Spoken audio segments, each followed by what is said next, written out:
नमस्कार दोस्तों, मेरा नाम ऋषभ पाटीदार है। आज मैं आपको कुछ इन्फॉर्मेशन देने वाला हूं कि किस प्रकार से मेरे खेत में थ्रिप्स का अटैक हुआ था, लहसुन की फसल पे थ्रिप्स का अटैक हुआ था और किस प्रकार से हमने उसको कंट्रोल किया है। तो दोस्तों, सबसे पहले मैंने प्रोफेनोफास और साइपरमेथ्रिन का छिड़काव किया था अपनी फसल में। और छिड़काव करने के 2-3 दिन बाद मैंने देखा कि उसमें प्रॉपर तरीके से पूरा रिजल्ट आया नहीं है। फिर मैंने थोड़ी इन्फॉर्मेशन निकालने के बाद इमिडोक्लोप्रिड और फिफ्रोनिल का जो 40% का मिक्सचर फॉर्मुलेशन आता है उसका छिड़काव करवाया है अपने लहसुन की फसल में। और 3 से 4 दिन बाद मैंने जब देखा तो मुझे दिखा कि यार कहीं ना कहीं वो थ्रिप्स के जो कीड़े हैं वो नष्ट होना चालू हो गए हैं। आज स्प्रे करवाए हुए 10 दिन हो चुके हैं और आप देख पा रहे होंगे कि फसल में पूरी ग्रीननेस है। पहले के जब उसका थ्रिप्स का अटैक हुआ था तो ऊपर के जितने भी सारे पत्ते हैं वो पीले पड़ने शुरू हो गए थे और अब आप देखोगे कि वापस उनमें ग्रीननेस आना चालू हो गई है। तो दोस्तों, आइए बात कर लेते हैं कि इमिडोक्लोप्रिड और फिफ्रोनिल किस प्रकार से हमारी फसल में काम करती है। तो वो सिस्टमेटिक और कॉन्टैक्ट दोनों तरह के इंसेक्टिसाइड का मिक्सचर फॉर्मुलेशन है वो। अब उसमें आपका 2 पैसों का फ़ायदा हो उसके लिए मैं आपको इन्फॉर्मेशन दे दूं कि अनेक प्रकार की आती है, अलग अलग कंपनियों की आती है। इमिडोक्लोप्रिड और फिफ्रोनिल का मिक्सचर आता है। तो मैंने जिस कंपनी का करा था, मैं कंपनी का नाम नहीं बताऊंगा, किसी का एडवर्टीजमेंट नहीं करूंगा।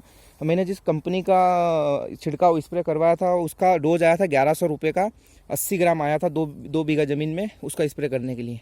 फिर मुझे कुछ समय बाद इन्फॉर्मेशन मिली कि जो इफ़को ब्रांड का होता है वो हमको करीब 850 के करीब ही आ जाता है।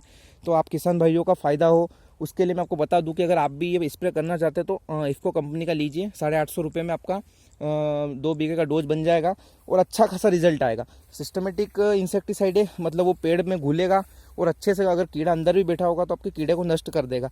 यह है कि इसमें आपको रिजल्ट थोड़ा टाइम लगेगा दिखने में, करीब 3-4 दिन के बाद आपको रिजल्ट दिखना शुरू होगा।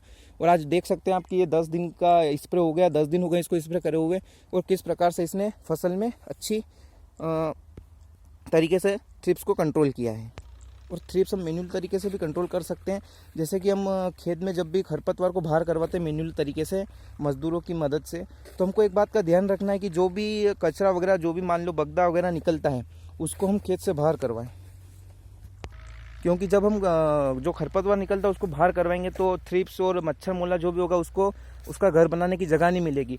तो आप जब भी कभी मैन्युअली तरीके से खरपतवार को करवाते हैं, निंदाई करवाते हैं खेत में, तो जो भी निकलता है हमारा बगदा वगदा सारा कुछ बाहर करवाएं। ठीक है दोस्तों, तो ये थी आज छोटी सी इन्फॉर्मेशन आपको देना चाहता था मैं कि आप अगर करवाना चाहते तो इमिडोक्लोप्रिड और फिफ्रोनिल का स्प्रे करवाएं इफ़को कंपनी का, वो आपको थोड़ा सस्ता पड़ेगा। धन्यवाद दोस्तों, जय जवान जय किसान।